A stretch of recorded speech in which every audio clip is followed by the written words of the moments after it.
नमस्कार सांग माने आपण समस्त को बहुत बहुत स्वागत एचएमएस ओडिया किचन को आशा करूची आपण माने समस्त निश्चय भलरे थिबे। आज आमे गोटे जळखियार रेसिपी तयारी करबा। जळखियाटी एमिति कि छुआंकठु बड़ समस्त को पसंद आसीबो। स्पेशली आपण माने छुआ मान को टिफिन ने भी देई परिबे। हेल्दी भी टेस्टी भी और इजी भी बनेबा। एठी मु हाफ बीटरूट को अल्प पानी दे भल भाबरे ग्राइंड करनी छी। बीटरूट रे आयरन रे परिमाण अधिक अछि। अधिकांश छुआ मान पाखरे एनीमिया देखा जाउचे। बीटरूट रक्त बढ़ेबारे सहाय्य करे। एठु नेई ताको ढाली देइची गोटे पात्र रे। ता देहरे आमे कोन करबा किछिटा सिसमी सीड जोटा खसा बोली कहंती टिके सॉल्ट आउ अटा आपणक जति के हिसाब रे बनेबे सेही हिसाब रे अटा टे नेई ताको एम्ति के गोटे डो तयारी कर देबे। अटा टी माखी के ताको भला रखी ताको ढांकी के रखि देबे सेट हवा पई छाडी देबे। वर्तमान आमे किछि पनिपरिबा नेबा जो पनिपरिबा आपण पारिबे से पनिपरिबा नै पारिबे। मु एठी किछि बीन्स किछि मटर आ स्प्रिंग अनियन नेछि आउ किछि धनिया पत्र आ गोटे कंचा लंका नेछि। ताको हमें एठी भलो भाबरे चॉप करे दबा। जदि आपण पाहे चॉपर नथिबो त आपण ग्राइंडर रे टिके कोर्स ग्राइंडिंग कर देबे। अल्प अल्प खदर खदर करिके ताको एम्ति रेडी कर देबे। एठी देखंतु केते सुंदर भाबरे सब किछि ग्रीन ग्रीन हमर रेडी ही जाईछि पनिपरिबा सब।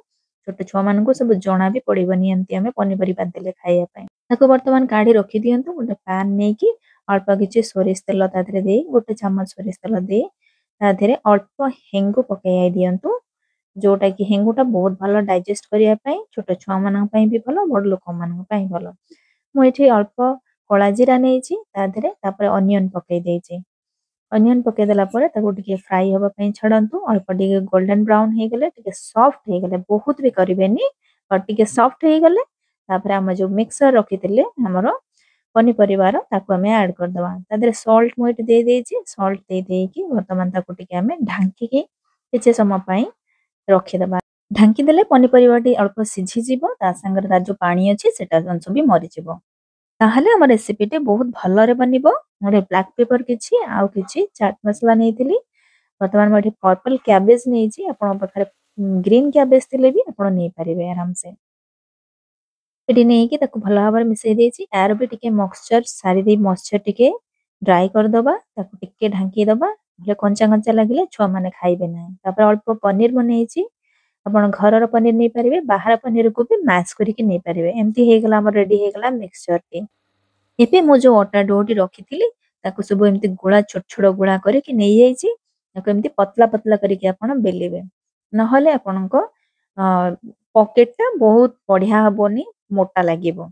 एंदी देखंतु मु केते पतला पतला करी ताको बेली देछि। ता ऊपर किछि किछि अल्प अल्प घियो मार देबे।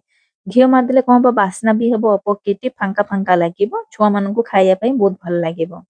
एटी देखंतु मु सब जांग जो मिक्सचर रखिथिली बनेइथिले मे पनिपरिबार ताको वर्तमान हमें ऐड कर दबा। जदि आपण एटी चाहिबे टिके ग्रीन चटनी देकी भी ऐड करि परिबे किंतु सेटा टिके कोन हुए पानी पानिया हे जाय। एमति देखंतु मु साइज कर देछि याको गोटे पॉकेट रो आकार दे देछि पानी टिके टिके लगेई ताको पूरा पूरी भल भाबरे पॉकेट टिको रेडी कर देछि। ता ऊपर आउ टिके मु कोन करछि कला जीरा टिके अल्प टिके मेथीर जो ड्राई मेथी आसे कसूरी मेथी सेटा को मु एठी टिके देई ताको बेली देछि। एटा कोन हबो ना बासना बहुत बढ़िया आसीबो कसूरी मेथीर। ताको देखंतु अल्प अल्प पतला पतला करके बेलिबे बहुत बेसी बेलिबेनी सेटा कोन बेसी बेलिले सेटा फाटी जेबो। एठी मु अल्प पैन ने टिके घियो नेथिली नेकी ताको दुईटा देई देछि एठी परोटा को परोटा देकी ताको आपण भलो भाबरे टिके भाजी नियंतु भाजी दियंतु तो सुंदर भाबरे केमते हमर बीटरूट रो पॉकेट हे जाईछि। एमति रेसिपी आपण कोठी भी देखि नथिबे आपण को निश्चिंत भाबरे भल लागिबो रेसिपी टी। एठी मु चारटा पॉकेट रेडी करिछि ताको देखंतु मु काटी के आपण को देखौछि भीतर केमिति इवनली सब जगह रे हमर पनिपरिबा सब रहिछि। देखंतु मु एठी काटी सला परे ए देखंतु केते सुंदर हेछि पॉकेट टी केते कलरफुल हेछि। जेति के टेस्टी सेति के हेल्दी मध्य।